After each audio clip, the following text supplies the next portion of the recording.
Eora, a world where mortals live, die, and are reborn through the turning of the wheel. The cycle of reincarnation watched over by the gods, and made possible through pillars of a mystical substance known as Audra. 5 years ago, you traveled from your home to the Deerwood, a nation that had waged war against the incarnated god of light, Eothas, resulting in his destruction. The country suffered from a plague of hollowborn, infants born without souls, that many believed was punishment for killing a god. In an ancient, secluded ruin, you witnessed a secret ritual that inadvertently transformed you into a watcher. One who can see and speak with souls.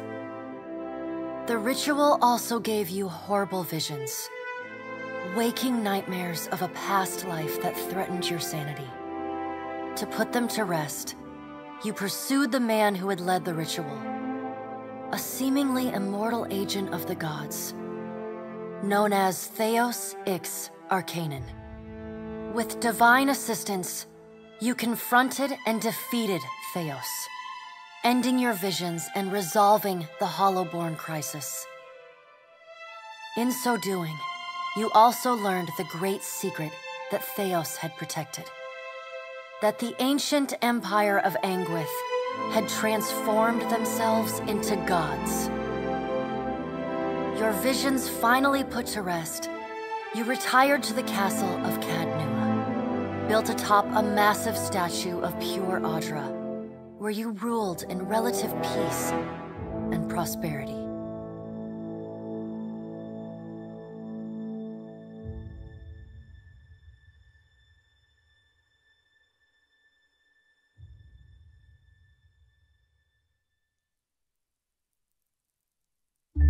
Made a nice story. You fixing up that old keep? Lifting the curse? Must have told it 100 times. But something got to gnawing at me. Thinking the spirits there weren't really at rest. That maybe the gods weren't finished with us.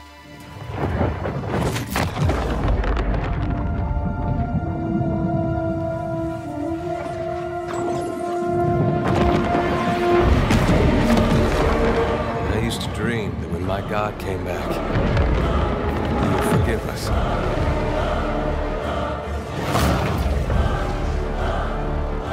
Last the trouble with dreams. Sooner or later, we all have to wake up.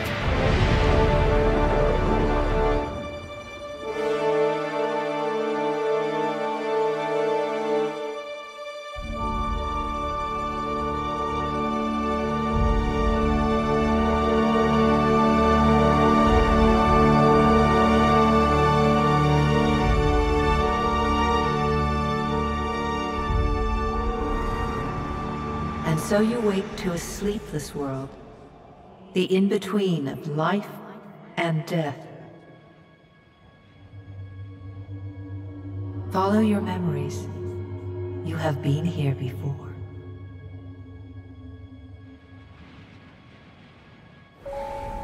You have seen past the shroud. You are a watcher now, and a watcher you will stay. A watcher sees souls, knows their pasts, and the souls see them back.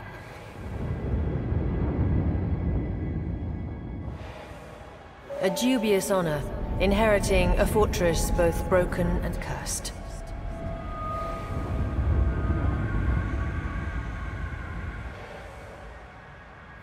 What is a god? A higher power? A rewarder of good deeds and punisher of the wicked?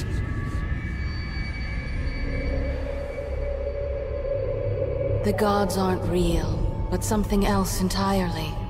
Something created by people.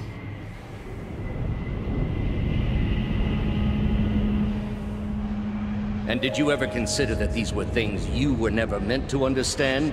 That their comprehension is beyond you?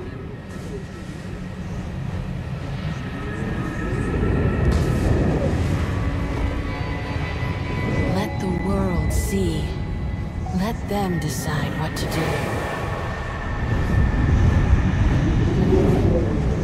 The wheel has turned again, Watcher. Come.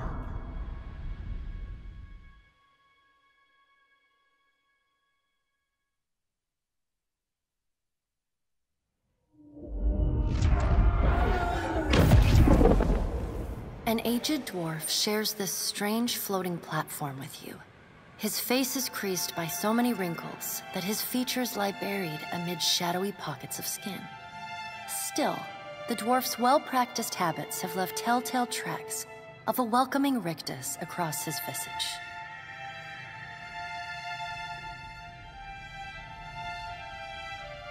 You can see his smile coming before it blooms, reshaping the dwarf's face from a hanging sack of flesh into something resembling an oddly carved, merry gourd, replete with unhealthy bumps and discolored splotches.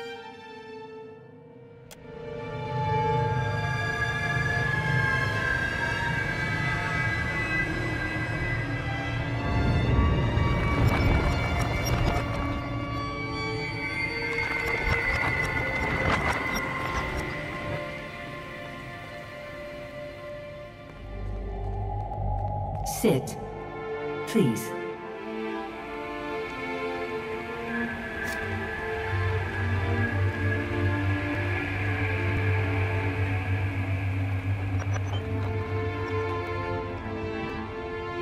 Thank you for joining us, Watcher of Caed Nua. The gaunt woman seated at the table is clad in time-worn black armor that seems too massive for her to move in. A pale, slender neck rises from the gorget, topped by a hollow face. The milky skin stretched across it is delicate and translucent, like parchment that has been scraped clean too many times. She is preoccupied with the arrangement of cards on the table between you. With each movement, her armor squeaks and groans as though bearing an incredible weight. She places a final card, gives a nod of satisfaction, and raises her eyes to meet yours.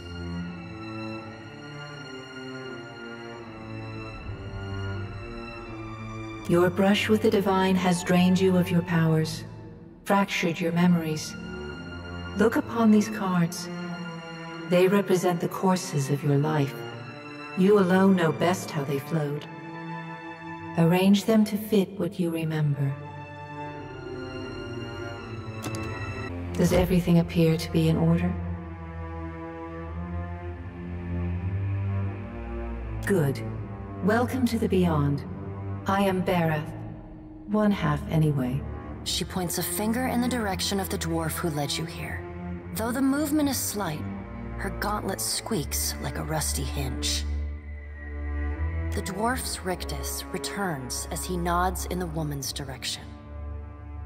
Tell me, do you remember when we last met?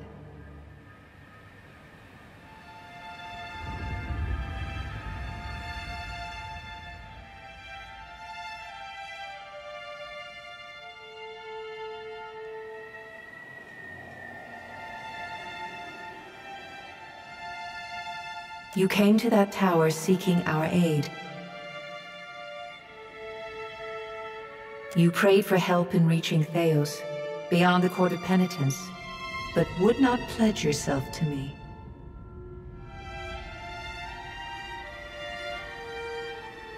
Still, a pledge unmade stands fairer in this court than a pledge broken. She places a card in the middle of the arrangement. A bell tower with no bell. Her fingertips slowly drag away from the card, faintly creaking as they retreat across the table. You had need of the gods once before. Now it seems we have need of you. The being that occupied Caed Nua's statue beneath your castle was the dead god, Eothas. Of this we are certain. What we do not know is what his intentions are.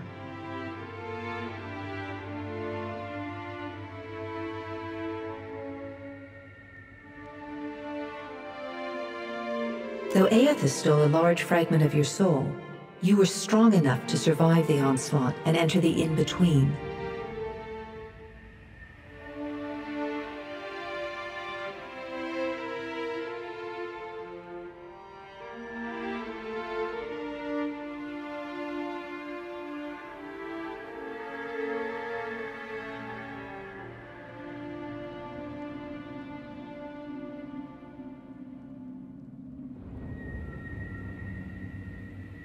You and he are still connected.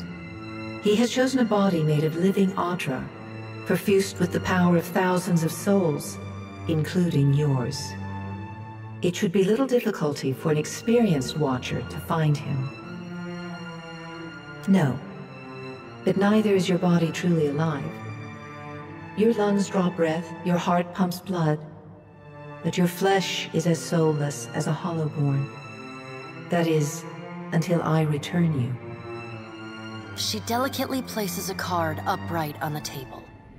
The art depicts souls flowing out of a pillar of Audra.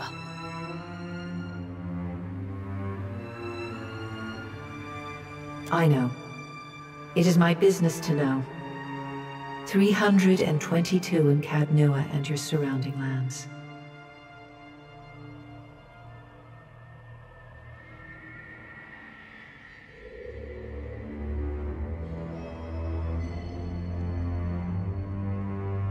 Their souls remain in Eothas still. You have the power to save them. Serve me and I will return you to your body. Or don't, and return to the wheel. Good.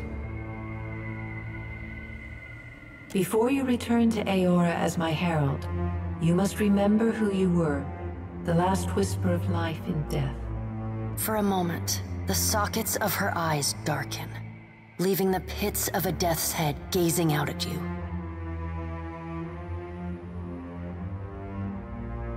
When you can picture your own face, the Beyond will lead you back to your own kind, to the world of mortals.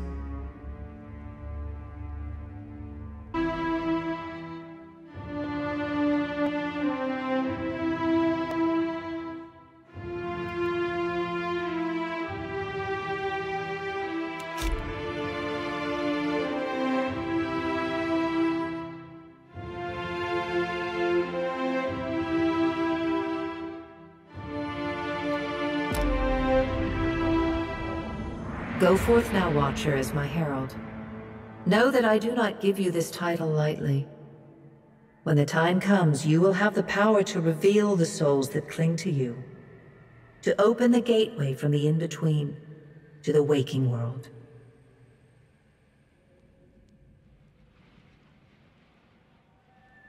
Find Eothas. Learn his plans. When I have cause to talk to you, I will summon you. With a quick gesture of her hand, you feel a sharp pain in what would be your chest. The pain continues, intruding deeper into your soul. Looking down, you see a small lump of darkness roiling within you. The darkness lingers there, but the pain abates and fades entirely within the span of a few seconds. A chime. Do not fear, Herald. It will not harm you unless you choose to cross me. I trust it will not come to that. Her gauntleted hand gestures to the dwarf, hovering nearby. The dwarf nods, contorts his face with his odd smile, and gestures to a new door.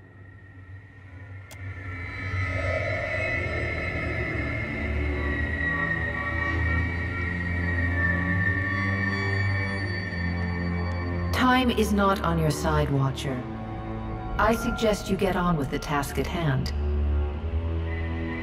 The creases of the dwarf's face tighten into a smile as he gives you a courteous nod.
return to your body feels like waking after a fitful drunken sleep.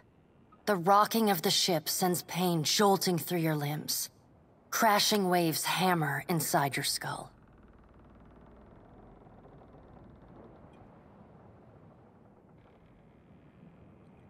Adair watches over your body with a glazed look, taking long, even tokes from his pipe.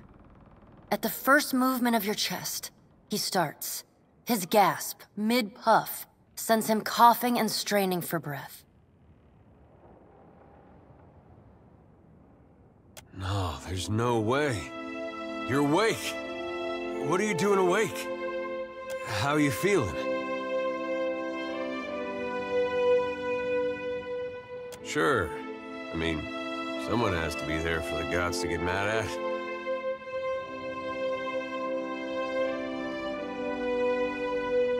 I hate to cast a pall over your recovery, but I'm afraid I have some bad news for you. The voice echoes from inside the bust. The remains of the steward of Caed Nua. Caed Nua has been destroyed. Eothas possessed the statue of Maros Nua and rose from the ground, consuming the souls of all nearby.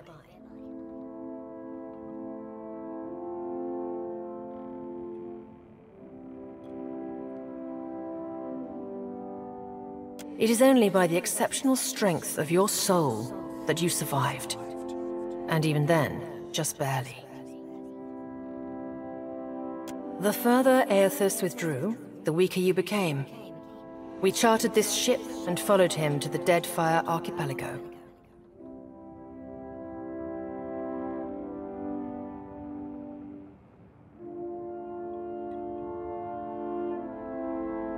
I know not how, but it seems he has retained a piece of your soul, and proximity to it has brought you back. How could you know all that? You've been faking on us. He pokes at your shoulder with one finger. Misfortune's brewing topside.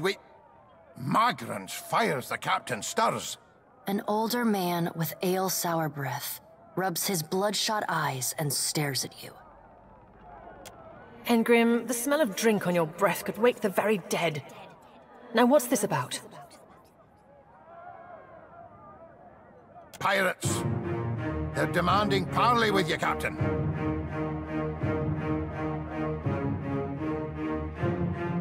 I know this is asking a lot, but you better arm yourself and get on deck. Should be some gear in there. He indicates a nearby wardrobe.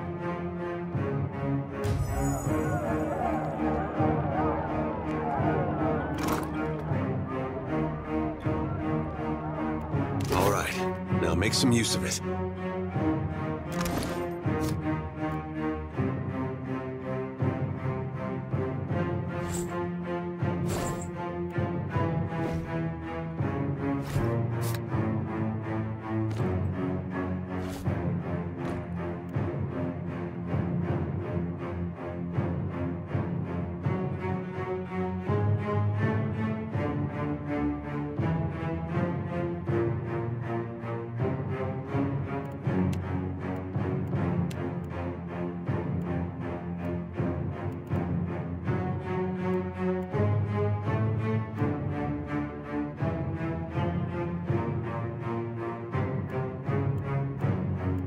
The pirates of Deadfire are notorious.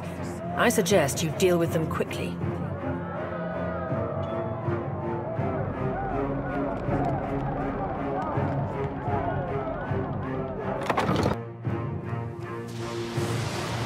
Well, what have we here? A little sloop? Lost and alone in the storm? I'll be taking your ship now, if you don't mind. And especially if you do. Well, at least he asked. I am a gentleman of fortune. Give her up easy, and I'll see you get a swift death. It'll be bloody and agonizing, sure. But at least it'll be quick. Why complicate this with a quarrel? I see, I want, I take. It's as simple as that. Now then, me and my mates will be helping ourselves to your ship. There's no need to see her sunk by the storms. Or my culverins.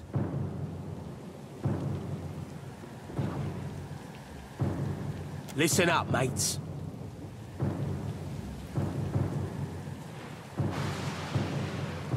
I'm off to spear me a bigger fish. One with sharper teeth like. I'm trusting you lot not to cock this up. Don't damage the sloop when you take it. Play with the crew if you'd like, but don't bring me any prisoners. None that are alive. You had bandwidth after...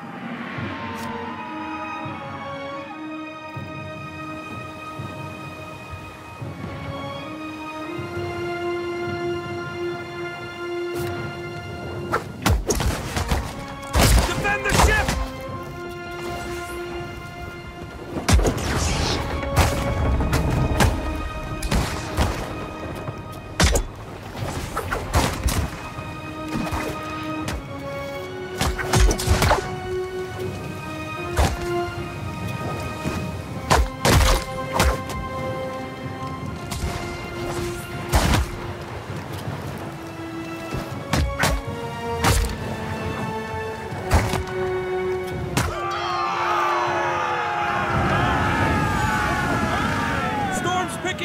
Take cover!